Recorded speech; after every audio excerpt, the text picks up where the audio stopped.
I'm going to read you a story called The Stinky Cheese Man and Other Fairly Stupid Tales. It's by one of my favorite authors, John Szejka, and then the illustrator is Lane Smith. These are what we call fractured fairy tales. They're supposed to be silly versions of real fairy tales. This is the title page for The Stinky Cheese Man and Other Fairly Stupid Tales. And off here on the end page, it says, "I have found a kernel of wheat," said the little red hen. "Now, who will help me plant this wheat? Where is that lazy dog? Where is that lazy cat? Where is that lazy mouse?" Wait a minute. Hold everything. You can't tell your story right here.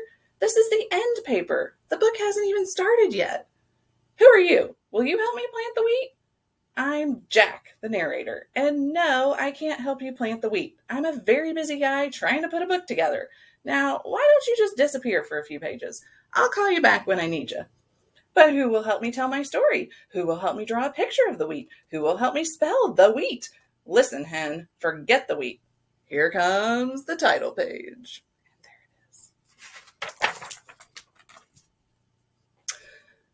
I know. The page is upside down. I meant to do that. Whoever looks at that dedication stuff anyhow. If you really wanted to read it, you could always stand on your head or flip it upside down. This book is dedicated to our close, personal, special friend. Your name here. Introduction. A long time ago, people used to tell magical stories of wonder and enchantment. Those stories were called fairy tales. Those stories are not in this book. The stories in this book are almost fairy tales, but not quite. The stories in this book are fairly stupid tales. I mean, what else would you call a story like Goldilocks and the Three Elephants? This girl walking through the woods smells peanut porridge cooking. She decides to break into the elephant's house, eat the porridge, sit in the chairs, sleep in the beds.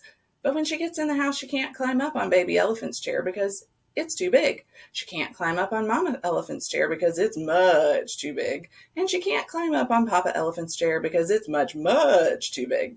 So she goes home. The end. And if you don't think that's fairly stupid, you should read Little Red Running Shorts. Or maybe The Stinky Cheese Man. In fact, you should definitely go read the stories now, because the rest of this introduction just kind of goes on and on. It doesn't really say anything. I stuck it on to the end here so it would fill up the page and make it look like I really knew what I was talking about. So stop now. I mean it. Quit reading. Turn the page. If you read this last sentence, it won't tell you anything. Jack, up the hill, Fairy Tale Forest, 1992. Surgeon General's warning. It has been determined that these tales are fairly stupid and probably dangerous to your health. Chicken Licken. Once upon a time, Chicken Licken was standing around when a piece of something fell on her head.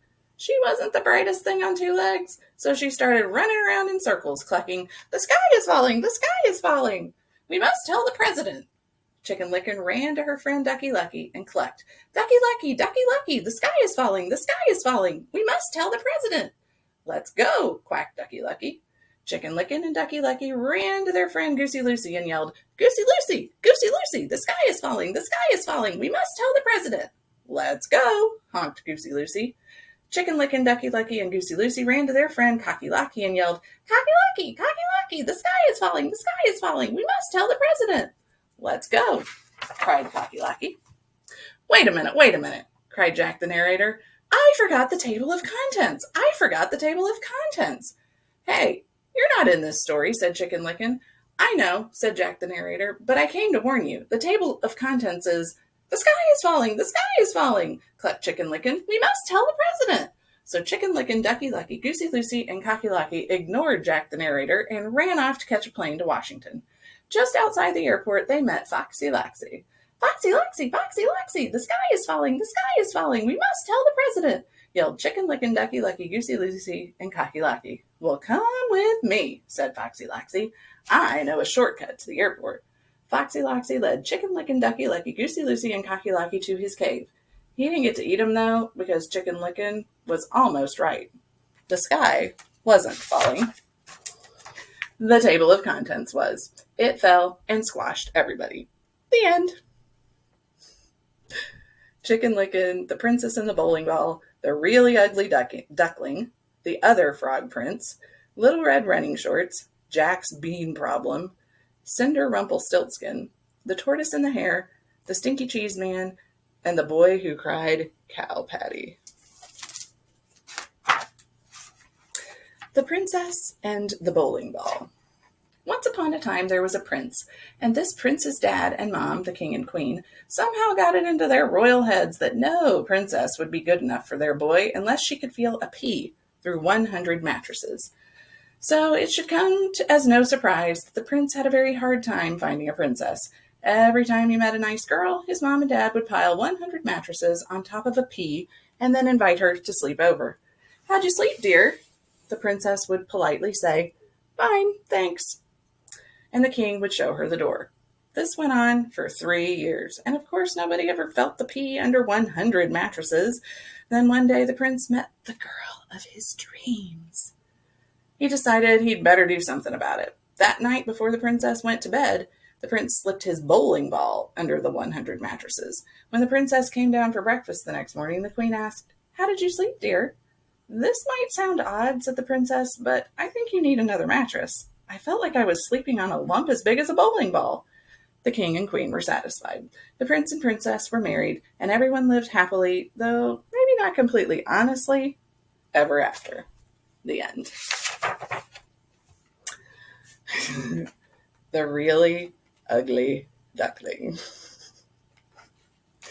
Once upon a time, there was a mother duck and a father duck who had 7 baby ducklings. 6 of them were regular-looking ducklings. The 7th was a really ugly duckling. Everyone used to say, "What a nice-looking bunch of ducklings." All except that one. "Boy, he's really ugly." The really ugly duckling heard these people, but he didn't care. He knew one day he would probably grow up to be a swan and be bigger and look better than anybody else in the pond. Well, as it turned out, he was just a really ugly duck, and he grew up to be a really ugly duck. The end. The Other Frog Prince. Once upon a time, there was a frog. One day, when he was sitting on his lily pad, he saw a beautiful princess sitting by the pond. He hopped in the water, swam over to her, and poked his head out of the weeds. "Pardon me, oh beautiful princess," he said in his most sad and pathetic voice. "I wonder if you could help me." The princess was about to jump up and run, but she felt sorry for the frog with the sad, pathetic voice, so she asked, "What can I do to help you, little frog?" "Well," said the frog, "I'm not really a frog, but a handsome prince who was turned into a frog by a wicked witch's spell, and the spell can only be broken by the kiss of a beautiful princess." The princess thought about this for a second, then lifted the frog from the pond and kissed him. "I was just kidding," said the frog. He jumped back into the pond, and the princess wiped frog slime off her mouth. The end.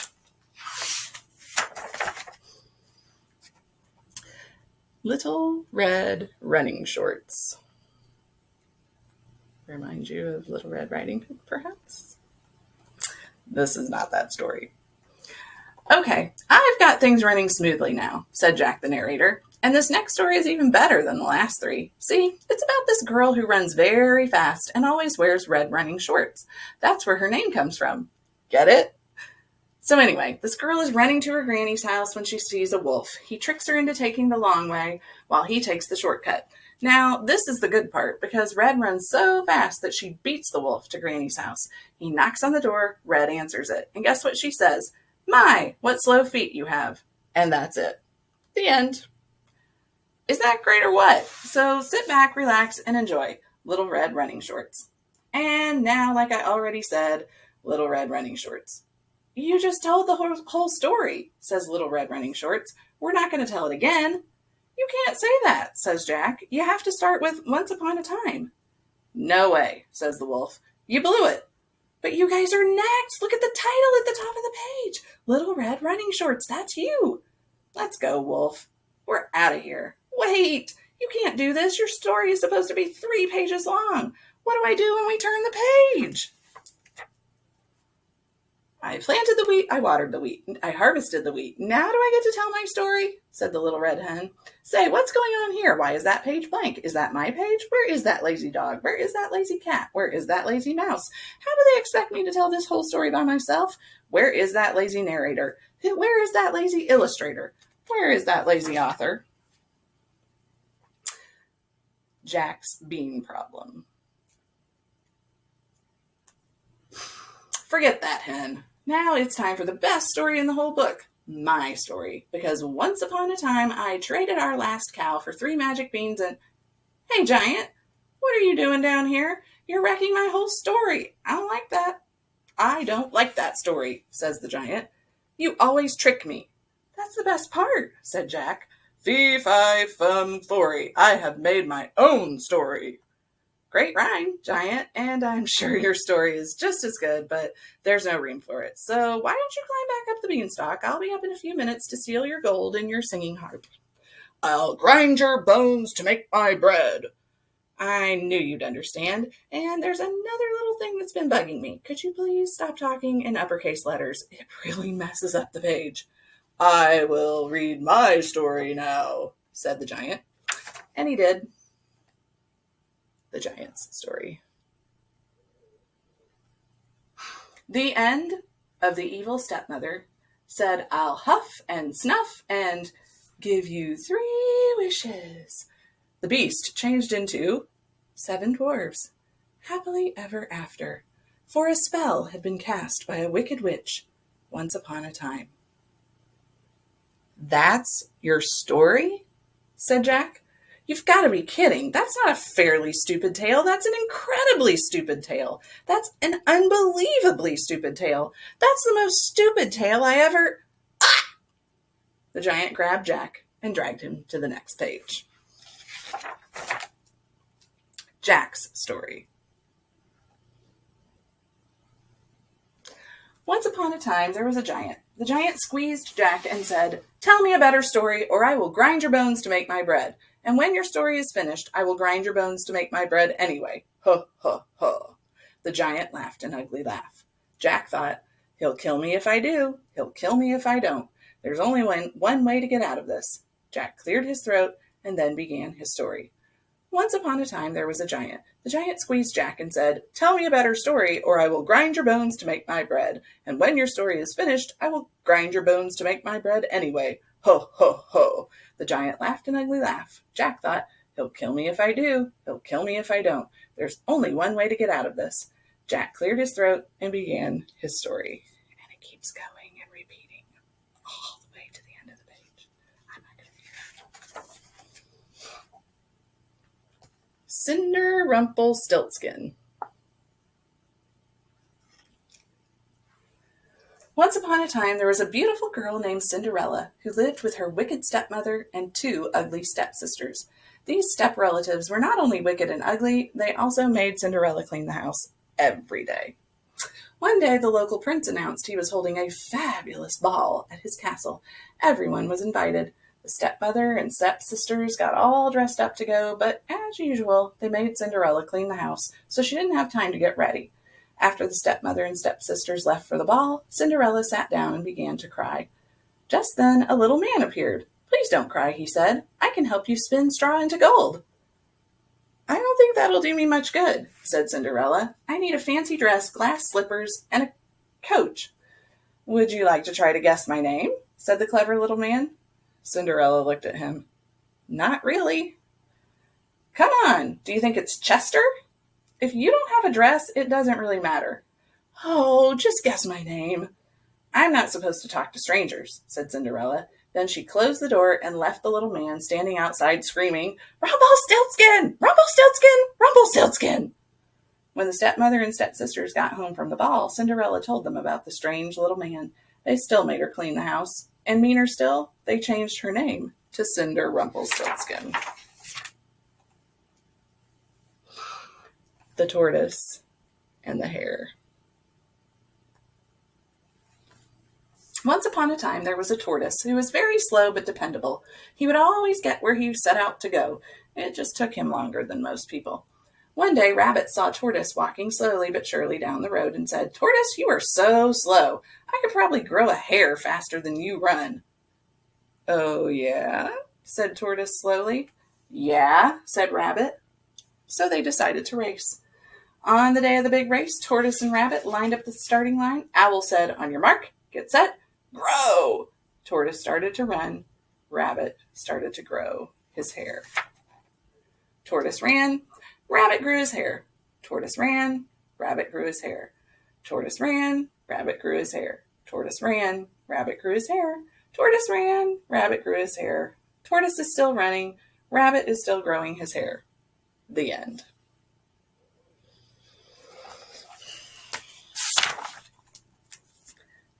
Here comes the title story, The Stinky Cheese Man. Once upon a time, there was a little old woman and a little old man who lived together in a little old house. They were lonely, so the little old lady decided to make a man out of stinky cheese.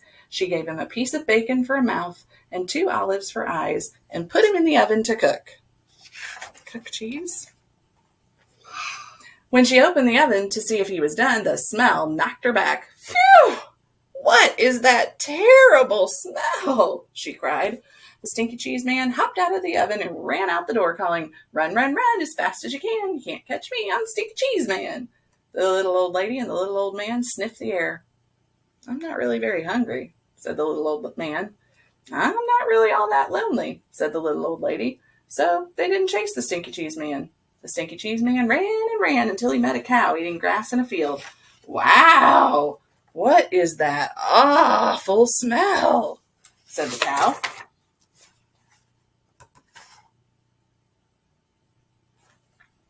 The stinky cheese man said, "I've run away from a little old lady and a little old man, and I can run away from you too, I can. Run, run, run as fast as you can. You can't catch me. I'm the stinky cheese man."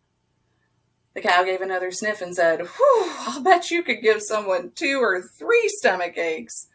I think I'll just eat weeds." So the cow didn't chase the stinky cheese man either.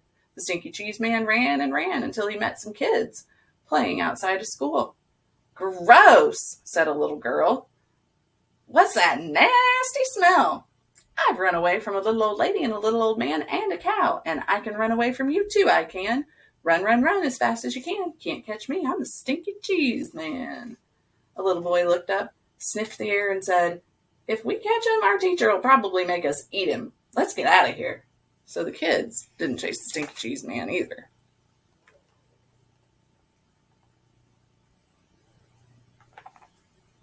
By and by, the stinky cheese man came to a river with no bridge.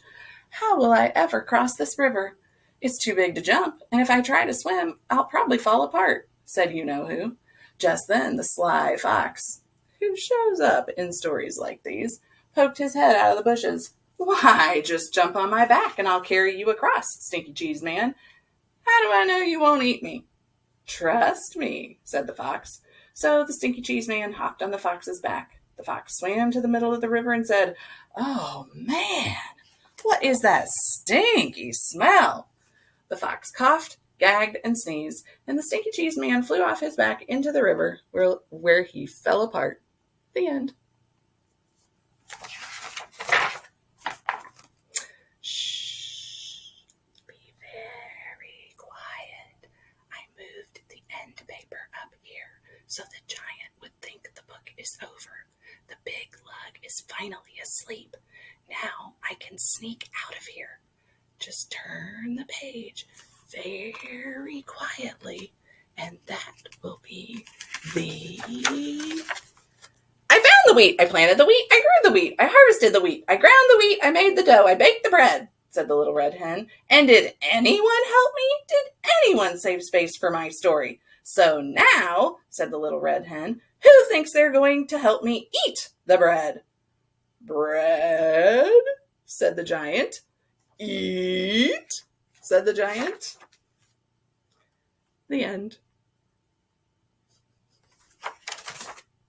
And that's really the end. I hope you enjoyed the Stinky Cheese Man and other fairly stupid tales, and you have now seen what a fractured fairy tale is. It takes real fairy tales that we already know and love and turns them into something silly or funny. Maybe you could try doing it yourself with some of your favorite fairy tales. See you later.